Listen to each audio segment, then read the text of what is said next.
4 বছর 5 বছর পর্যন্ত হয়ে গেছে, কিন্তু এখন পর্যন্ত তার ইন্টারভিউর জন্য কল পাননি।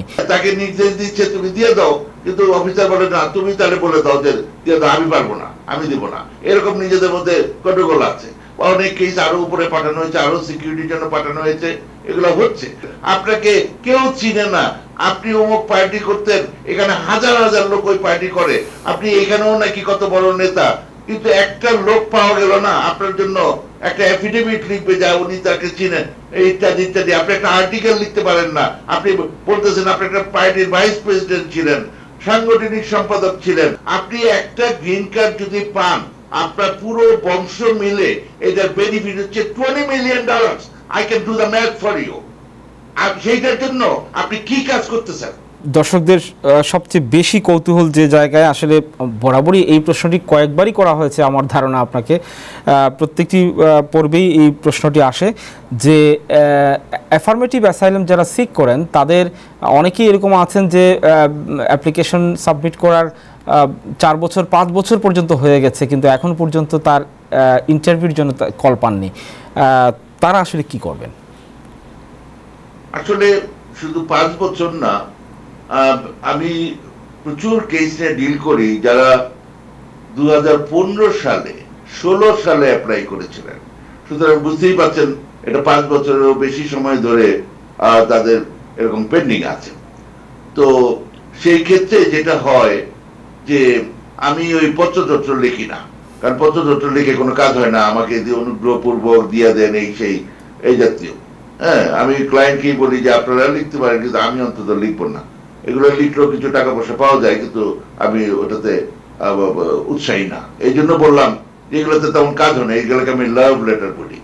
যাই হোক, আমি যেটা করি, এরকমের দীর্ঘদিন যারা এরকম তাদের কেস, হ্যাঁ, তাদের একটা রাইট আছে, তারা এখানে এসছে, আমেরিকান গভর্নমেন্টের ল আছে, তাদের একটা প্রোটেকশনের রাইট আছে, সেটা সত্য কি মিথ্যা তারা যাচাই করো। কিন্তু তাদেরকে এইভাবে বসিয়ে রেখে তাদের পরিবার পরিজন, হ্যাঁ, তাদের যে অরিজিনাল যে দেশে তাদের এরকম অসুবিধায় ভোগ করছে, তাদের বিভিন্ন নির্যাতনের সমূহ সম্ভাবনা থাকে, সেইখানে এই মানুষটাকে এভাবে বসিয়ে রেখে, হ্যাঁ, হয়তো কিছু একটা ওয়ার্ক পারমিট আছে, কিন্তু থাকলেও বা অনেকে সেটাও থাকে না, দেয় না তারা, এইভাবে ই করবে। তো সেটার জন্য ব্যবস্থা আছে।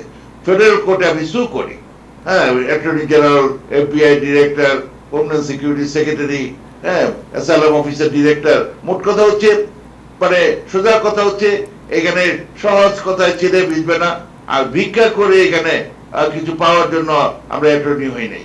তো ফলে এই সোজা কথা এদেরকে সু করতে হয়, এবং তাহলে মোটামুটি একবারে নিশ্চিন্ত যে অলমোস্ট সাথে সাথে একটা ইন্টারভিউ ডেটের একটা ব্যবস্থা চলে আসে। তো এই হচ্ছে ঘটনা। এটা সত্য না যে 5 বছর, আরো বেশি, প্রায় 10 বছর ধরে, 8 বছর ধরে পেন্ডিং আছে, এমন অবস্থা হয়ে গেছে।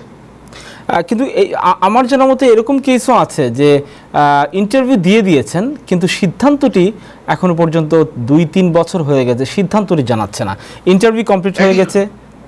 জি, একই কথা আমার কাছে, সেটা একই কথা। আপনার ইন্টারভিউ হলো, ওই যে ফেলে রেখেছে, হ্যাঁ, একই কথা, পেন্ডিং। তো ফলে ওই একই, তাদের অবস্থাও একই অবস্থা। ইন্টারভিউ হলো যদি এরকম পেন্ডিং থাকে, ফেলে রাখে, হ্যাঁ, হয়তো অফিসার এটা গ্র্যান্ট করেছে, সুপারভাইজার রাজি হচ্ছে না, বা সুপারভাইজার দিতে চাচ্ছে, এরকমও ঘটনা ঘটেছে। হ্যাঁ, তাকে নির্দেশ দিচ্ছে তুমি দিয়ে দাও, কিন্তু অফিসার বলে না, তুমি তাহলে বলে দাও যে দিয়ে দাও, আমি পারবো না, আমি দিব না। এরকম নিজেদের মধ্যে গন্ডগোল আছে। অনেক কেস আরো উপরে পাঠানো হয়েছে, আরো সিকিউরিটির জন্য পাঠানো হয়েছে, এগুলো হচ্ছে। সেই জন্যই তো বললাম, যেমন এফবিআই ডিরেক্টর, এফবিআই ক্লিয়ারেন্স লাগবে। সুতরাং যদিও এটা অ্যাসাইলাম অফিসের ব্যাপার, কিন্তু এগুলার মানে অনেকগুলা এজেন্সি এগুলোর সাথে জড়িত। তো প্রত্যেকটা এজেন্সি যদি কাজ না করে, তাহলে এটা একটা সমস্যায় মানে হয়ে দেখা দেয়। কিন্তু এর কারণ কি হতে পারে অ্যাটর্নি মিজানুর রহমান? আপনি যেটি এর আগে ইঙ্গিত করলেন যে তাদের লোকবল সংকট আছে, যে কারণে হয়তো এত বিপুল সংখ্যক কেস তারা হ্যান্ডেল করতে হিমশিম খাচ্ছে, এটি কি আসলে মূল কারণ, নাকি এক ধরনের নির্বাচনকে সামনে রেখে অভিবাসন ইস্যু নিয়ে আসলে কোনো ধরনের বেকায়দা যাতে পড়তে না হয়? কারণ প্রতিপক্ষ, আপনি যেটি বললেন যে প্রতিপক্ষ বলয় অভিবাসন বিরোধী, তাদের হাতে আরেকটি নতুন ইস্যু যাতে তুলে দেওয়া না হয়, সেই জন্যই হয়তো বা এই সময়টা তারা অভিবাসনকে তারা প্রায়োরিটি লিস্টে নিচ্ছে না, সেই জন্য মানে সেরকম কোনো কিছু মনে হয় আপনার কাছে? না, এটা হচ্ছে যে এনাফ লোক নাই, প্রচুর লোক আসতেছে, হ্যাঁ, এবং তাদেরকে প্রসেস করার জন্য যে লোক উপকূল দরকার, যে রিসোর্সেস, আর্থিক সামর্থ্য দরকার, সামর্থ্য হয়তো আছে, কিন্তু কথা হচ্ছে কোন দিকে আপনার অর্থটা ব্যয় করা হবে সেটা হচ্ছে ইস্যু। তো যার ফলে আপনার এখানে সবাইকে প্রসেস করা সম্ভব হচ্ছে না, এটাই হচ্ছে মেইন ব্যাপার।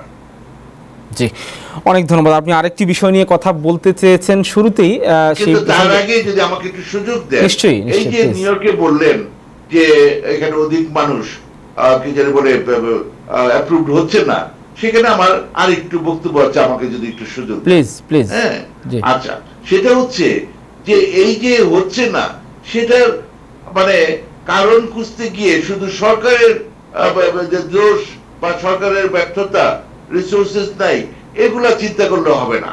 আমার দেখতে হবে, আয়নায় চোখ দেখতে হবে। আমি একজন অ্যাটর্নি হিসাবে, আপনি একজন অ্যাসাইলাম অ্যাপ্লিকেন্ট হিসাবে, আপনি কি আপনার দায়িত্ব পালন করছেন? আমি আমার একজন অ্যাটর্নি হিসাবে আমি আমার ক্লায়েন্টের জন্য কি আমার দায়িত্ব পালন করছি? আসেন আমরা সেদিকে তাকাই, অন্যের দোষ না দেখে আসুন আমরা আয়নায় চোখ মুখ দেখি। সেটা হচ্ছে যেমন এই যে অ্যাসাইলাম অ্যাপ্লিকেশন করলেন, এই যে 8 বছর ধরে সময় ছিল আপনার, তারপরে আপনি কেন ফেল করবেন, কেন পাস করবেন না? মানে সোজা বাংলায় পাস করা ফেল করা বলতেছি, অ্যাপ্রুভড হবে না আপনার। আপনি একটু চেষ্টা করেন, এই যে করে রেখেছেন, আপনার সমস্ত অ্যাটেনশন হচ্ছে কিভাবে ওয়ার্ক পারমিটটা পাওয়া যায়। হ্যাঁ, এগুলা বাদ দিয়ে এগুলো বন্ধ করেন। এই ধরনের ক্যাশিয়ারি, এই ধরনের টেম্পোরারি মেজার্স মানে না দৌড়াদৌড়ি করে আপনারা অ্যাসাইলাম অ্যাপ্লিকেশনটাকে শক্ত করার চেষ্টা করেন। এটা ডকুমেন্টস আনেন, একটা এফিডেভিট নাই আর 10টা লোকের, আপনাকে কেউ চিনে না, আপনি অমুক পার্টি করতেন, এখানে হাজার হাজার লোক ওই পার্টি করে, আপনি এখানেও নাকি কত বড় নেতা, কিন্তু একটা লোক পাওয়া গেল না আপনার জন্য একটা এফিডেভিট লিখবে যা উনি তাকে চিনেন, ইত্যাদি ইত্যাদি। আপনি একটা আর্টিকেল লিখতে পারেন না, আপনি বলতেছেন আপনি একটা পার্টির ভাইস প্রেসিডেন্ট ছিলেন, সাংগঠনিক সম্পাদক ছিলেন, এখানে কতগুলো নিউজ পেপার, বাংলাদেশে কতগুলো নিউজ পেপার, একটা আর্টিকেল লিখলেন না। হ্যাঁ, এখানে একটা সম্মেলনে গেলেন না, এখানে বাংলাদেশে আপনি যা করেছেন, যে মামলা আছে ওই মামলার কোনো কাগজপত্র আনতে পারলেন না। তো ওই যেই হেডমাস্টার সাহেব আপনাকে দেখেছে, আপনাকে ধরে নিয়ে যাচ্ছে, যেই রিক্সা চালক আপনাকে রক্তাক্ত অবস্থায় সেই হাসপাতালে নিয়ে গেছে, হ্যাঁ, একটা চিঠি আনতে পারলেন না। এগুলা করবেন না। হ্যাঁ, না, ঠিক আছে, কিন্তু জনাব অ্যাটর্নি মিজানুর রহমান, এই যে আপনি বললেন পাস কিংবা ফেল করা, আপনি পাস কিংবা ফেল করবার সুযোগটাই কি দিচ্ছেন? কারণ পাস করার সিদ্ধান্ত কিংবা ফেল করার সিদ্ধান্ত নেওয়ার আগে তাকে পরীক্ষায় অবতীর্ণ হওয়ার সুযোগ দিতে হবে। এখন আপনি তার ইন্টারভিউ নিচ্ছেন না, ইন্টারভিউ নিলে পরে তো সে পাস করে কি ফেল করে সেটা আসলে বিবেচনা করবার সুযোগ হয়। ইন্টারভিউ যখন 5-7 বছর 10 বছর পর্যন্ত পেন্ডিং রাখা হচ্ছে, সেটিকে আসলে কোনোভাবেই মানে মানবাধিকারের প্রতি সম্মান প্রদর্শন বলা যায় যুক্তরাষ্ট্রের মতো একটি দেশে?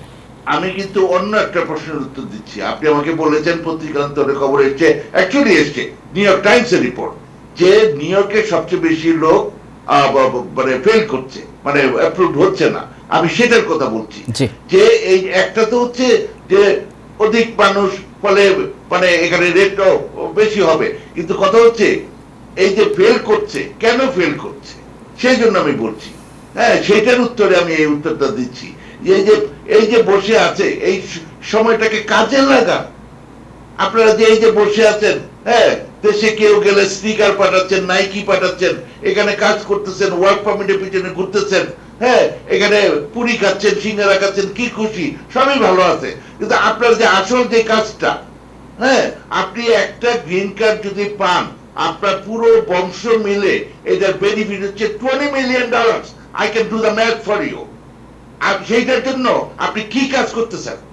একে এসে একটা গদ 17 পৃষ্ঠা 20 পৃষ্ঠার একটা জায়গায় নিজের নামটা খালি চেঞ্জ করে দিতেছেন, একটা পাঠিয়ে দিলেন, আর 8 বছর 10 বছর ধরে কোনো খবর নাই। এই যে করতেছেন, এই যে অ্যাটর্নিরা আমরা সার্ভিসটা দিচ্ছি না, এই যে আপনি নিজে এটার কেয়ার করতেছেন না, তো আপনি ফেল করবেন না তো কে ফেল করবে? জি।